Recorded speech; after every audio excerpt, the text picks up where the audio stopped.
అలసందల curry అయితే తయారు చేసుకోవడానికి అయితే స్టవ్ వెలిగించి ఒక ప్యాన్ అయితే పెట్టుకున్నాను. ప్యాన్ పెట్టుకొని ఆయిల్ అయితే పోసుకున్నాం.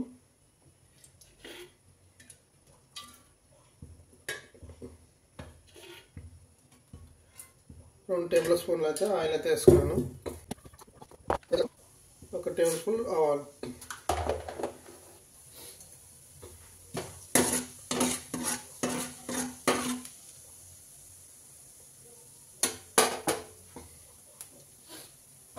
అదేవిధంగా కరివేపాకు,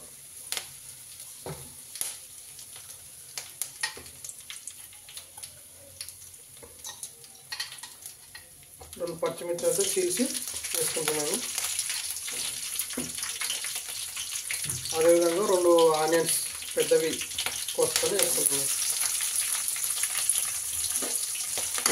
మిక్స్ చేస్తాను, బాగా ఫ్రై చేసుకోవాలి ఆనియన్స్.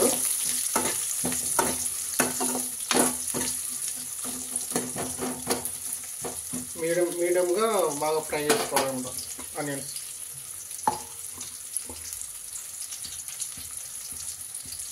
చూడండి, ఆనియన్స్ అయితే బాగా వేగినాయి. అదేవిధంగా మనం రెండు టమాటో కట్ చేసుకున్న టమాటో అయితే చిన్న చిన్నగా వేసుకుంటున్నాను.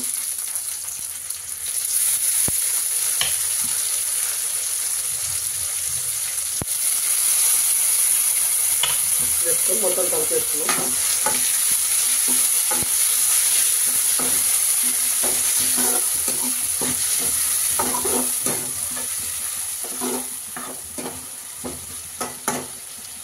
చూడండి, టమాటా అనేది మగ్గాలి, బాగా మగ్గుతూనే గ్రేవీ అనేది వస్తుంది అన్నమాట. టమాటా బాగా మగ్గాలి. అదేవిధంగా కొంచెం టమాటా మీడియం మగ్గినట్టేనే కొత్తిమీర, అల్లం వెల్లుల్లి, ఎల్లిపాయలు వేసుకొని పేస్ట్ చేసుకున్నాం అన్నమాట.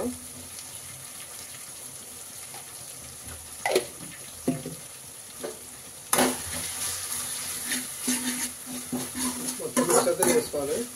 స్మెల్ అయితే సూపర్ వస్తుంది.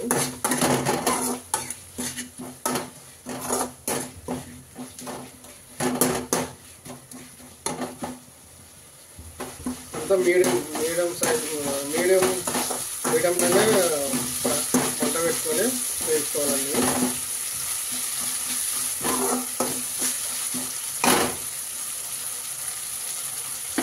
ఆ మసాలా అనేది కొంచెం ఫ్రై అవ్వాలి.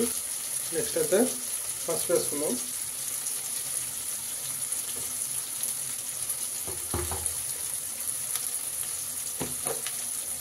రుచికి తగినంత సాల్ట్ వేసుకున్నాం. కొంచెం వేసుకున్నామండి, కావాల్సినంత తినేటప్పుడు కూడా వేసుకోవచ్చు అసలు.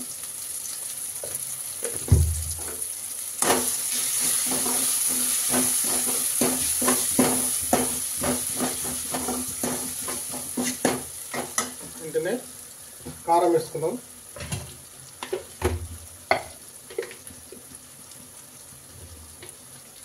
ఒక స్పూన్ కారం, కొంచెం స్పైసీ కోసం 1/2 స్పూన్ అయితే వేస్తున్నాను.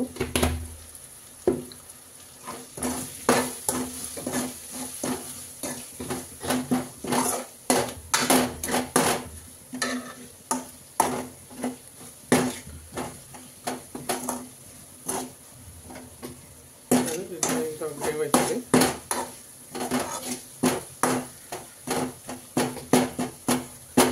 అయినంటేనే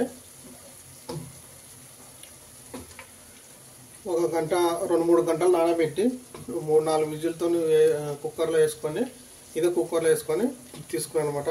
చూడండి, చాలా మెత్తగా ఉన్నాయి. ఆ విధంగా ఉడికి తిండేసుకున్నాం.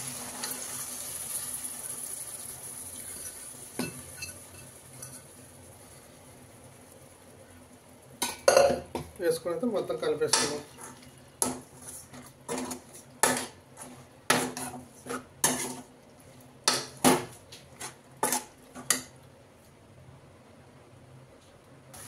అదేవిధంగా కలుపుకున్నాం కదా, కొంచెం వాటర్ యాడ్ చేశానండి. దాంట్లో కొంచెం గ్రేవీ లెక్క తయారవుతుందని వేసాను. అదేవిధంగా ఇప్పుడు ధనియాల పొడి, గరం మసాలా వేసుకున్నాం. ఉడుకుతున్నాగానే ఎక్కువైతే వేయనండి, నార్మల్ వేస్తాను.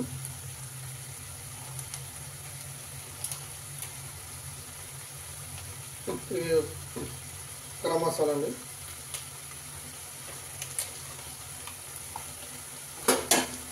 వేసుకుని మొత్తం అయితే కలుపుకోవాలి.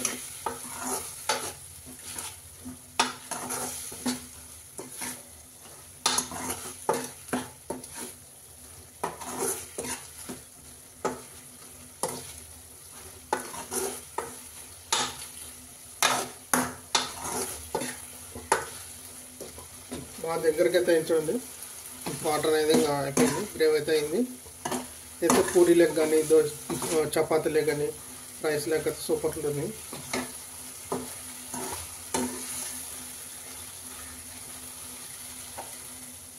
పైన అయితే కొత్తిమీర యాడ్ చేద్దాం.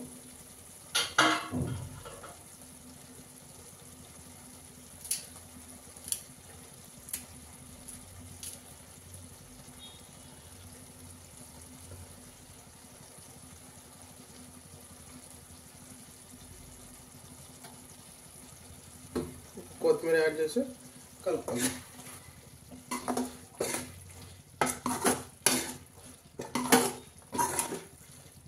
అయిందండి అలసందల కర్రీ మొత్తం తయారైంది. అన్నం లేక చపాతీ కానీ పూరీలకు కానీ సూపర్గా తినచ్చు.